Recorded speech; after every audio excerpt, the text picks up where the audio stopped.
Hello everyone, this is Mumbo and welcome back to another Minecraft video, and in this one we're going to take a look at the best ways to hide a button in Minecraft. Now this is perfect for those of you who want hidden activation devices, super secret redstone contraptions, or even hidden piston doors that you don't want any other players being able to access. Now before we begin, I just want to mention if you do enjoy these sorts of videos, please be sure to hit that like button to show your appreciation, but let's crack on and I'll show you what I've got for you. This right here is design number 1. As you can see, it looks like your average everyday storage system. We've got a bunch of blocks and a bunch of chests, and up here we've got ourselves a redstone lamp to indicate whether or not we've pressed the button. Now I'm going to be honest, this one is a bit of a tricky one to press, but as you can see, the button is right there. It's very, very difficult to notice, but if we zoom in, you can see we've got a line of white, and then we have the slight grey area going across the middle, and then we have the line of white once again. And all we have to do is click right on that button, and it does take a little bit of practice, but if we give it a press just about here, I would say, we should get an output through our redstone lamp, which means that we can hook that up into anything that we really want to. So to build this thing, it's incredibly simple. All we have to do is place 3 chests on top of one another by shift clicking. Then you want to place 2 blocks up the back and your button right there. Then you can surround the entire area with blocks. Just make sure that you cover in the entire space. And then you want to make sure that you don't leave any sky blocks or anything else out the back there, so it looks completely uniform from the front, but you know that there is a button right there that gives you access to whatever you really fancy. As you guys may or may not know, I'm a big fan of fire lighting. I love the way that fire lights up a room. I think it's an awesome alternative to using glowstone or sea lanterns or anything like that. But the other good news is, fire is pretty good at hiding things. I mean, as you can see, you can't see through the fire.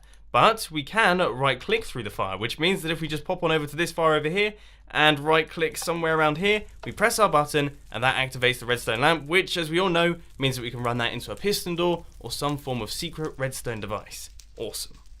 As I just mentioned, I really like using fire for decoration, but some people go pretty crazy with their decoration. I know it's all subjective, and I know I'm not particularly brilliant at it, but for those of you who want to go really fancy, you can use item frames, blocks inside the item frames, and then buttons behind the item frames to create a fairly cool effect. I mean, I personally quite like this one with the iron block out the front. That one is like a stone mend up right there, and then we've got some wood going on, but this is my personal favorite. We've got the button, and then we have this sort of diamond going around it. It looks really very fancy, and the best thing is that we can hook this button up to anything that you really want to, and if you have them all over your build, the player isn't going to suspect anything. They're just going to think that you're using them for decoration.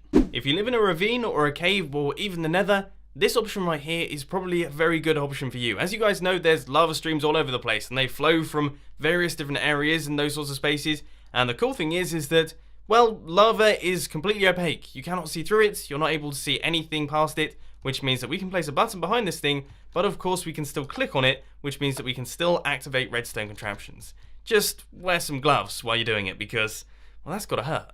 For those of you who don't know, when you till dirt, it actually gets a tiny bit smaller. If we just click on this block right here, you can see it shrinks by 1/16 of a block. Now the cool thing about this is the fact that the hitbox actually gets smaller. You can see that when we look at this one, the hitbox is just a tiny bit smaller than that one, which means that if we look through this gap, we can actually click on through onto the block behind it. Now this is perfect for those of you who want to hide buttons, because if we make our way across the line like this, you can see that we actually have a button in this corner right here. Now that is going to be incredibly difficult for anyone to spot. They would really have to be looking to be able to find this one, and if we give it a press, you can see it lights up our redstone lamp, which, as we've discussed many times now, means that we can hook it up to some form of piston door or other hidden activation device. Now if you want to go crazy, completely and utterly insane with this one, what you want to do is place a line of tilled soil, then a line of blocks, and then a line of snow layers like this. Now if you stand on this and look through here and just listen out, as you can tell, I just pressed the button. Now believe it or not, what we've managed to do is we've managed to create the perfect height, allowing us to click between the dirt and between the wheat hitbox, which is pretty ridiculous, and no one is going to be able to find your button in that situation, and all you have to do is place 1, 2, 3, 4 layers of snow like that, and that will create the perfect height to allow you to do it. But just to warn you, it is a tiny bit overkill. I mean, come on now, that's ridiculous.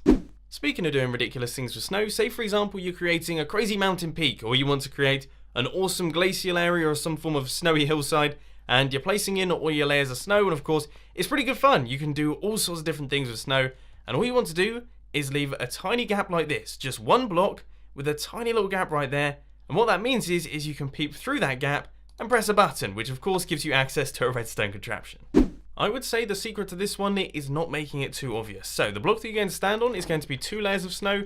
Then you want to place a couple blocks going across like this, maybe with various layers of snow like that. And then this one right here is going to be the important one because you want to place 1, 2, 3, 4, 5, 6, 7 layers of snow just like that. Then a block on top right there. Then you want to place a block here with a button on the underside, and that means that when you stand on that block right there, the one that I just flew past, that one right there, you can actually gain access to the button and give it a press.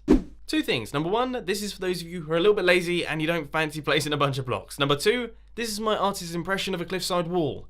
Yes, I'm well aware of the fact that it's awful. It's pretty terrible. It doesn't look anything like a cliffside wall, but you don't need to let me know that down in the comment section. Now, the simple idea behind this one is really quite obvious. All you do is you place down the button and that's it.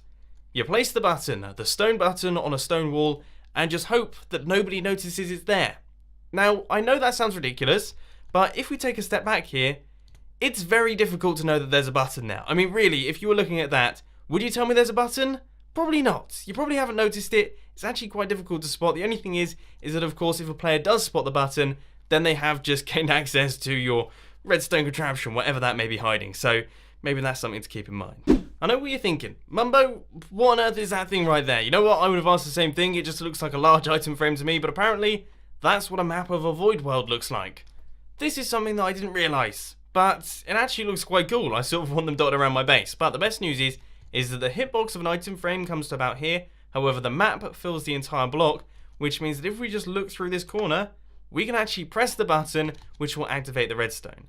Now, if you're wondering, our item frame is placed on the side of a sign, which obviously doesn't have a hitbox at all, which means that we can just reach on through and grab this little fella right here. It's perfect.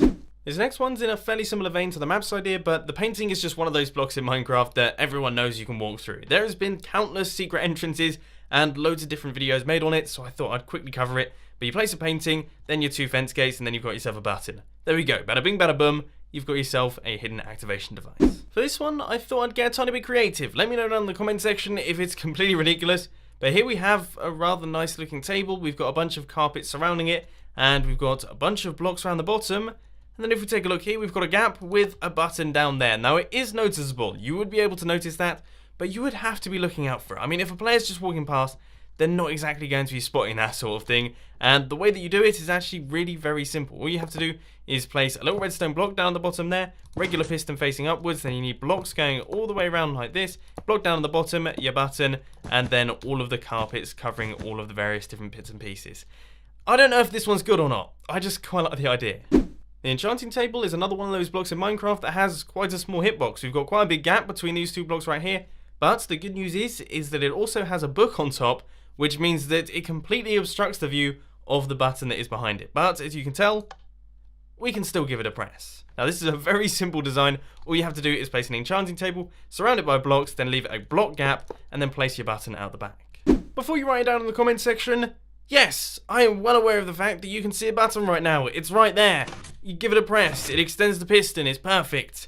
Except it doesn't actually run into any form of redstone contraption. This button right here is actually allowing you to gain access to another button, which it probably sounds ridiculous, but you hit this button right here and then you keep right clicking and the piston will turn invisible very, very briefly while it retracts, allowing you to click through it to press the actual button which activates the redstone contraption that you want to activate. Now that sounds very complicated, but as you can see, it's extremely simple. We've got a button, then we've got our piston, it's just a regular piston, which faces towards this button right here, which is 2 blocks away from that piston to stop the piston arm from breaking the button. Really nice and simple. I personally think of the banner as a relatively recent addition to Minecraft, but I just looked it up, and it's actually a couple years old now, which is making me feel very old indeed. But it's extremely cool, it allows you to create artworks, create signs for shops, or just generally decorate areas, and the best news is, it's also very good at hiding buttons. Behind this banner right here, we've got ourselves a button, we give it a press, and we get ourselves a redstone output as per usual. Now the cool thing is that it's very difficult to be able to see this button. The only angle that is really visible is this one right here, and even then, you only see it very temporarily. Now here's the thing, what sort of player is actually going to be standing in this sort of location? Not many of them, so I'd say your items are safe. One thing that I used to really enjoy doing is catching large quantities of mobs and keeping them in a storage system. Now I have to say, this looked awesome, but it can also be effective at hiding away redstone contraptions because you can place buttons behind them to keep them hidden away. Now I have to say, this guy right here is not doing the best job at hiding our buttons. I mean, these things are pretty plainly obvious, but generally speaking, they stand in the middle of the block as opposed to the right-hand side and do a good job. For those of you who don't know, I really quite like armor stands. One of my favorite videos I've ever made is the armor stand jump scare device, which if you haven't seen that before, I would highly suggest checking it out. But also, the armor stand wave machine is another absolute killer video, and I'll put both of those down in the description. But the cool thing is that I've just found another use for them, and that is the hideaway buttons. All you have to do is go behind this guy and just sort of look between his helmet and his arm, and we can give that thing a press. Now the only thing that I will say is that if you're using that button to activate a redstone door to hide away all of your items, don't use diamond armor on all of the armor stands because, well, the player's just going to come along and steal all of that armor. It's probably not the best idea. So we have it, ladies and gents. That rounds up today's video on the best ways to hide away buttons. If you have any other suggestions, let me know down in the comment section. I'd love to hear all of them, and if I get plenty of good ones, then I might consider doing another video on it. But unfortunately, that's all I've got time for today. I hope you enjoyed this video. If you did, be sure to hit that like button, and if you really loved it, then make sure to subscribe. But thanks for watching, guys. This has been Mumbo, and I'm out. I'll see you later.